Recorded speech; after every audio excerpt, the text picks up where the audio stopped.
네, 반갑습니다. 생생업 방송의 청소년 상담사 용쌤입니다. 학교 폭력 없는 세상이 행복한 세상입니다. 학교 폭력 대책 심의위원회의 역할에 대해서 잠깐 말씀을 드리려고 합니다. 학교 심의위원회의 역할은 그 교육청에 이게 법정위원회로 지금 이제 등록이 되어 있습니다. 그리고 해당 지역에서 발생한 학교 폭력에 대한 조사, 그리고 자료 제출 및 의견을 들을 수가 있고요. 어, 여기서 이제 심의 항목이 있는데 어떤 걸 심의하냐면 학교 폭력의 예방 및 대책에 관한 걸 심의를 하고요. 피해 학생을 보호하고 가해 학생에 대한 선도, 교육 이런 걸 이제 합니다. 그리고 피해 학생과 가해 학생 간의 분쟁 조정, 그 밖에 대통령으로 정하는 상, 뭐 이렇게 되어 있습니다. 어, 근데 이제 그러면 이 심의위원회가 교육청에서 이제 다 열리게 되는데요. 이걸 어떻게 진행이 되냐면, 근데 전담기구에서 올라온 사항을 가지고 학교폭력 심의위원회에 회부를 합니다. 그러면 가장 먼저 하는 건 이제 어, 피해자, 피해 측의 사실 확인 및 진술, 그리고 그 심의위원들이 질문을 합니다. 그리고 나면 이제 가해자 측이 들어와서 사실 확인 및 의견 진술하고요. 그리고 또 질의응답을 갖습니다. 앞서 말씀드렸지만 청소년들은 자아 중심성이 발달하고요. 그렇기 때문에 그 내가 받은 것을 굉장히 중요하게 생각합니다. 그래서 내가 받은 거는 굉장히 크게 느껴지고 내가 상대방한테 어떤 피해 행위를 했을 때 이것을 굉장히 축소하는 경향을 보입니다. 그러니까 피해자가 들어와서 피해자 진술을 하게 되면 어, 정말 많이 때렸다, 많이 맞았다. 그리고 이제 이걸 이제 많이 오해하시는 부분 분명히 말씀드렸죠. 처벌을 강하게 요구를 하는 경우가 굉장히 많습니다. 그렇기 때문에 떻게 얘기하냐면 작은 피해를 입었는데도 불구하고 큰 피해를 입었다라고 이야기하는 경우가 매우 많습니다. 그리고 이제 반대로 또 가해자는 또 어떻게 얘기하냐면 당연히 가해자와 가해자 부모님들은 어떤 생활 기록부에 기록이 남기 때문에 사후 처분부터는 기록이 남습니다. 그렇기 때문에 그걸 피하려고 될 수 있으면 가해 사실을 축소해서 이야기를 합니다. 그리고 뭐 상대방이 먼저 욕을 했다. 아니면 상대방이 먼저 때려서 내가 때렸다. 이렇게 이야기하는 경우가 많이 있습니다.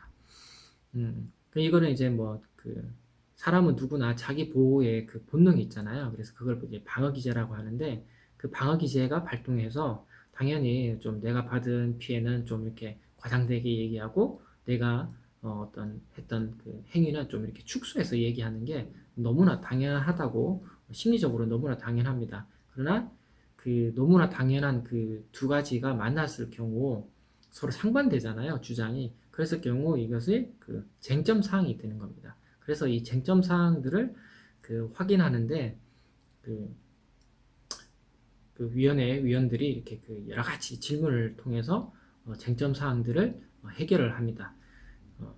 그래서 이제 굉장히 사실 확인을 위한 어떤 질의응답을 많이 하게 되고요. 그렇게 이제 피해자 진술 그리고 가해자 진술이 끝나고 나면 어, 피해 학생 보호 및 가해 학생에 대한 선도 조치를 논의합니다. 먼저 하는 것은 이제 피해 학생의 보호 조치를 먼저 하고요. 그리고 나서 가해 학생의 선도 조치를 하게 됩니다. 그리고 이제 마지막에 이제 필요할 때 이제 참고인 진술을 하는데 참고인 진술은 이제 현장에 있었던 목격자 또는 담임 선생님 그리고 이제 전담 기구에 있거나 또는 했던 진술을 받은 학생부 선생님들이 주로 이렇게 참석해서 진술을 하게 됩니다. 어, 그러면 이제 심의기구에서는 내용을 이제 하고 나면 이걸 의결을 해서 제출을 하면 그 이후에 교육장이 학교로 통보를 해주고 학교에서 다시 또 부모님께 이렇게 또 서면으로 통보를 해줍니다. 그랬을 때 이제 여기서 이제 부모님들은 이제 두 가지 선택이 있는데요. 내가 여기에 대해서 내가 가해 입장이라면 내가 받은 그 처분이 너무 과한 조치다 했을 경우 또 행정심판을 할 수도 있습니다. 그 피해의 입장에서도 또 마찬가지고 우리가 요구했던 게 너무 받아들이지 않았다 그랬을 경우 또 행정심판을 할 수도 있습니다.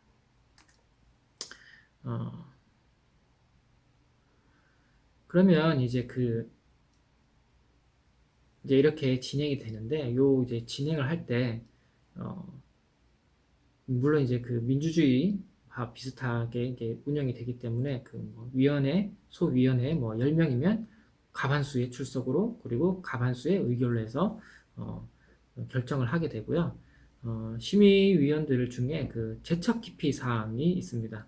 이 기피 사항은 요거는 이제 그 청소년들이 잘 이해를 좀 용어가 좀 어려운데 뭐 제척 사유라는 걸 먼저 얘기를 들어보겠습니다.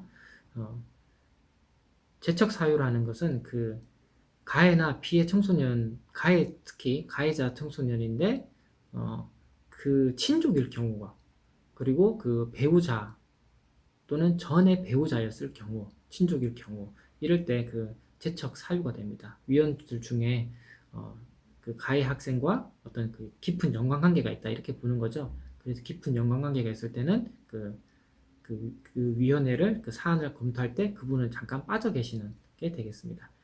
그리고 이제 그 기피 사유라는 것은 공정한 심의를 기대하기 어려울 경우. 그래서 이제 이거는 이제 가해나 또 피해 부모님들이 이제 하시는 거예요. 저는 어떤 특정한 그 위원이 이 사안에 대해서 좀 공정하게 심의를 할 수 없을 것 같아요.